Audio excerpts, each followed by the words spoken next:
ക്രിസ്തുവിൻ്റെ സമാധാനം നിങ്ങളോടുകൂടെ ഉണ്ടായിരിക്കട്ടെ. വചനകിരണത്തിലേക്ക് ഏവർക്കും സ്വാഗതം. പണമാണോ നിന്റെ പ്രശ്നം? നിനക്ക് എത്ര പണം വേണമെങ്കിലും തരാം, പക്ഷേ ആ ഭൂമി എനിക്ക് തരണം. വാഗ്ദാനം മറ്റാരുടെയുമല്ല, ശമര്യരുടെ രാജാവായ ആഹാബിൻ്റെതാണ്. 1 രാജാക്കന്മാർ 21 അധ്യായം. തൻ്റെ മാളികമുറിയിൽ നിന്ന് നോക്കിയപ്പോൾ കണ്ടതാണ് നാബോത്തിന്റെ മനോഹരമായ മുന്തിരിത്തോട്ടം. അതിൻ്റെ ഫലസമൃദ്ധി കണ്ടപ്പോൾ മുതൽ അത് എങ്ങനെയെങ്കിലും സ്വന്തമാക്കണം എന്ന ആഗ്രഹം മനസ്സിൽ കയറി കൂടിയതാണ് മഹാരാജന്. പക്ഷെ എന്തു ചെയ്യാൻ, അവൻ അത് വിൽക്കില്ലത്രേ. അഹങ്കാരമല്ലേ.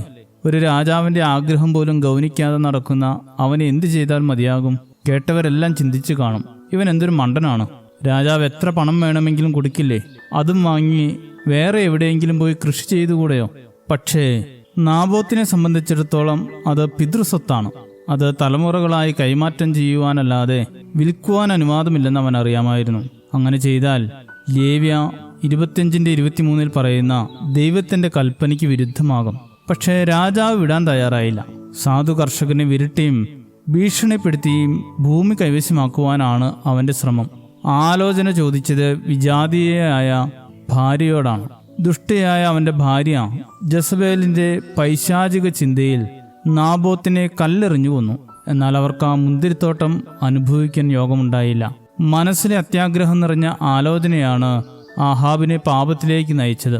ആഗ്രഹം സാധിക്കാതെ വന്നപ്പോൾ ഉപദേശത്തിനായി ആലോചന നടത്തിയത് ദുഷ്ടയായ ഭാര്യയോടും. പലപ്പോഴും നമ്മുടെയെല്ലാം ആലോചനകളാണ് നമ്മെ പാപത്തിലേക്ക് നയിക്കുന്നത്. മനസ്സിലെ ആലോചന മാത്രമല്ല, കൂടെ നിൽക്കുന്നവരുടെ ഉപദേശങ്ങൾ നമ്മെ നശിപ്പിക്കുന്നു. ചിലപ്പോഴൊക്കെ ആഹാബിനേക്കാൾ വലിയ ദുഷ്ടത പ്രവർത്തിക്കുന്നവരായി ഇന്നത്തെ മനുഷ്യൻ മാറിപ്പോകുന്നു എന്നത് വാസ്തവമാണ്.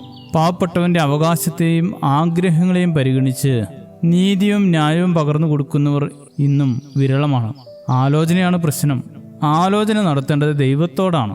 ദുഷ്ടന്മാരോട് ആലോചന നടത്തിയാൽ നാശമായിരിക്കും ഫലം. അതാണ് സങ്കീർത്തനക്കാരൻ ഇങ്ങനെ പറഞ്ഞു തുടങ്ങുന്നത്: ദുഷ്ടന്മാരുടെ ആലോചന പ്രകാരം നടക്കാതെ ജീവിക്കുന്നവൻ ഭാഗ്യവാനാണ് എന്ന്. പണവും അധികാരവും കൂട്ടുകെട്ടുകളും തെറ്റായ ആലോചനകൾ നടത്താനല്ല, മറിച്ച് നന്മ ചെയ്യുവാനുള്ള അവസരമാക്കി മാറ്റണം. ആലോചനകൾ ദൈവ സാന്നിധ്യമുള്ളതാകട്ടെ.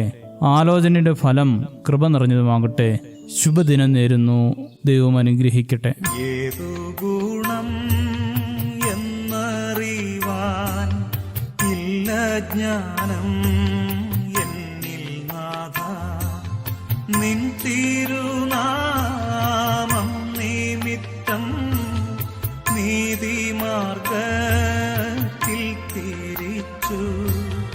നിന്റെ ഹിതം പോലെ എന്നെ നിത്യം നടത്തിയിടേ.